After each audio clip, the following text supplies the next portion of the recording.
spend in a miserable way.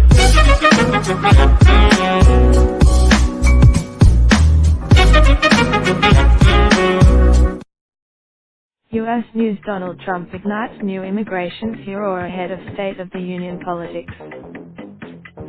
With Dems.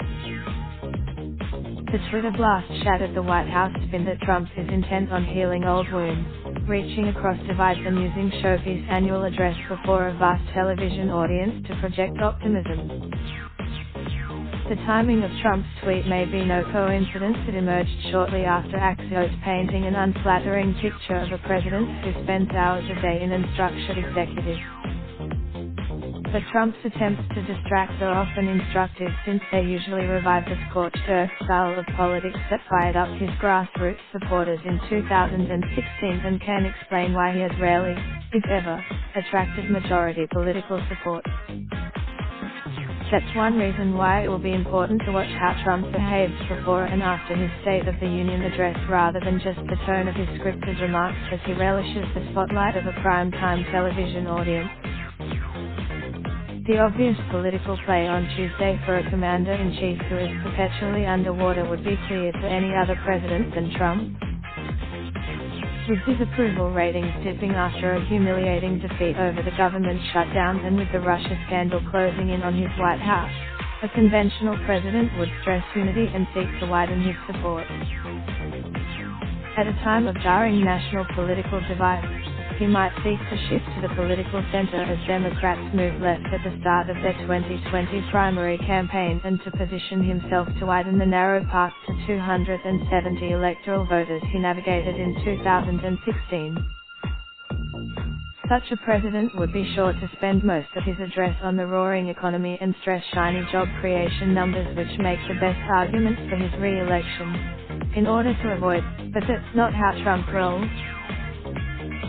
The president who built a political career on mobilizing a faithful, angry base and deliberately tweaking the nation's social and cultural divides is unlikely to signal the fundamental change of direction on Tuesday night that his perilous political plight might suggest. While Trump will stand up in the House of Representatives and call on the nation to unite and bury its differences, and is likely to effectively leverage presidential pageantry, the real test comes in the days after Tuesday's address. History suggests that however inspiring his prime-time calls to American greatness and common purpose, he will be back to setting Twitter aflame with personal attacks and stoking outrage fairly swiftly. In Trump won praise from pundits for presidential demeanor, invoking poetic calls for unity and for reaching out to Democrats on certain issues. Yet within days, prime-time Trump was nowhere to be seen.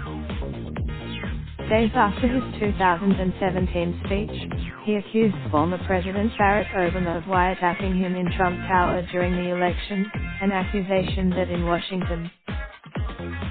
Soon after the 2018 State of the Union, Trump was surrounding a top aide, with a veto threat and his speech sufficiently loudly. So on the principle of twice bitten, 3 times shy, it might be best to wait a few weeks to digest the true impact of Trump's speech this year. Trump will seek to inspire. Still, Trump is nothing but unpredictable.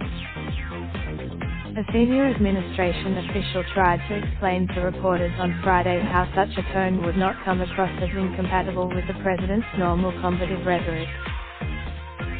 Well, and with that in mind, Trump will say, according to an excerpt together, the speech will address issues of concern to all Americans, like the cost of prescription drugs, infrastructure and national security. A section that is likely to include mention of the rising U.S. role in Venezuela's political meltdown. Trump has already trolled a possible announcement on a second summit with North Korean leader Kim Jong-un, which should be cause for bipartisan hope, given the threat posed by Pyongyang's nuclear arsenal. Yet top intelligence skeptics might also note that Trump called for a major infrastructure push with Democrats in last year's State of the Union, but little happened. The speech is also likely to contain material that will overshadow any conciliatory moves by the president. Judging by his own teasers over the last few days, he has for funding for his border wall as a deadline looms 12 days away that threatens to close down the government again. Trump last week said he regarded talks between Democrats and Republicans in the House and the Senate on a compromise funding package to keep government open after a February the 15th deadline as a waste. And he hinted that he would use the State of the Union to signal that he would move ahead with executive action, if possible a declaration of national emergency to get the wall built. One way to fracture national unity: build the wall. If Trump does intend to move ahead and use executive power to build the border wall that was the emotional center of his appeal to voters in 2016, he would immediately undermine any calls to unity in his speech. I found that a majority of Americans, 66%, say Trump should not declare a national emergency to build the wall if Congress refuses to fund it. And 73%, if he were to keep Americans united on immigration, he would likely not press ahead. Reported meanwhile that Senate Majority Leader Mitch McConnell has told the president that a declaration of national emergency would threaten unity in the GOP coalition itself. And a declaration of national emergency would represent one of the most sweeping attempts to use executive power since President Harry S. Truman ordered the authorization of steel mills during the Korean War. Yet Trump has a political rationale for going ahead anyway. He's often tested the limits of his power during 2 years in the White House. And the CBS poll showed that while a majority of Americans oppose an emergency declaration to build a wall if Congress does fund it, 73% of Republicans favor it. Trump is also aggressively marketing his speech a later week after House Speaker Nancy Pelosi said he could not give it during the shutdown due to his supporters.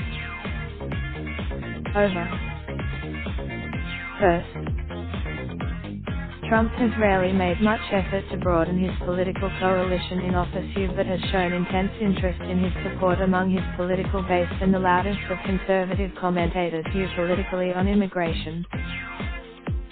So if there is a choice between living up to his pledge for national unity on Tuesday night and consolidating his support among the voters that like his presidency the most, it's not hard to work out which way he is likely to go. Raindrops, drop top, smoking, no cooking the hot pot. Fucking on your bitch, yeah, that. Looking up, open the park pot.